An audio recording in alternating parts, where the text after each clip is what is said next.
Shalom salam podcast eksposisi M116 dari 1 Yohanes 1 ayat ke-7. Seperti apakah persekutuan satu dengan yang lain? Dalam 1 Yohanes 1 ayat 7, Sang Rasul menulis, jika kita hidup di dalam terang sama seperti dia di dalam terang, maka kita bersekutu seorang dengan yang lain.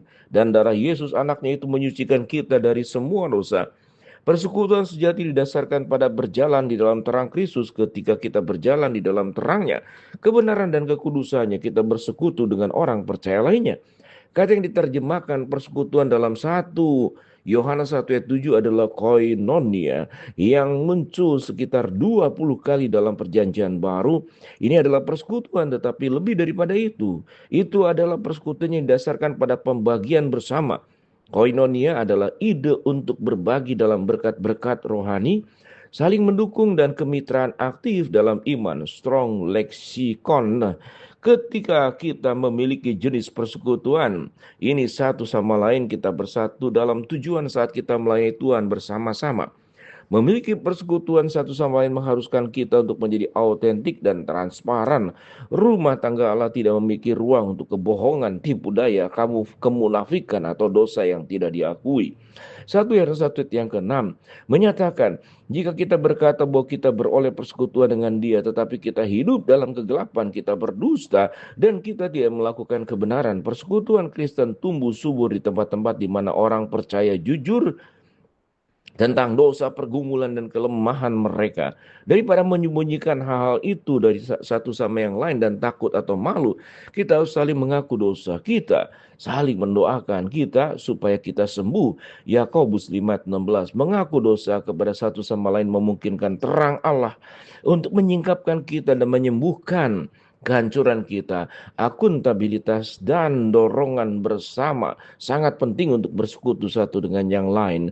Hal lain yang kita bagikan dalam persekutuan dengan satu sama yang lain adalah pengalaman kasih karunia dan pengampunan Allah melalui Kristus. Dalam 1 Yohanes 1 ayat 7, Rasul menghubungkan persekutuan Kristen dengan kuasa pembersihan darah Yesus. Di dalam Kristus kita memiliki pengampunan dosa. Karena itu kita harus saling mengampuni. Paulus menulis, hendaklah kamu ramah seorang terhadap yang lain, penuh belas kasihan dan saling mengampuni sebagaimana Allah dalam Kristus telah mengampuni kamu. Efesus 4 ayat 32 bandingkan Kolose 3 ayat 13. Bersekutu satu sama lain berarti memperluas kasih karunia dan pengampunan yang sama yang telah kita terima kepada orang lain.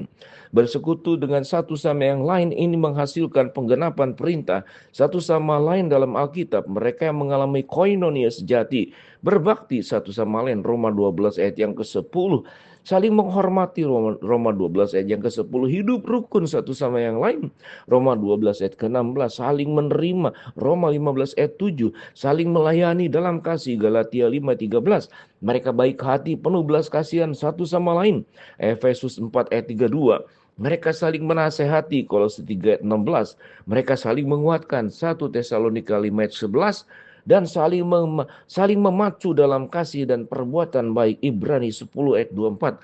Mereka menawarkan keramah tamahan, 1 Petrus 4 ayat yang ke-9. Mereka saling mengasihi, 1 Yohanes 3 ayat yang ke-11. Dalam 1 Yohanes 1 ayat 7 mengingatkan kita tentang pentingnya hubungan yang berpusat pada Kristus dengan orang percaya lainnya.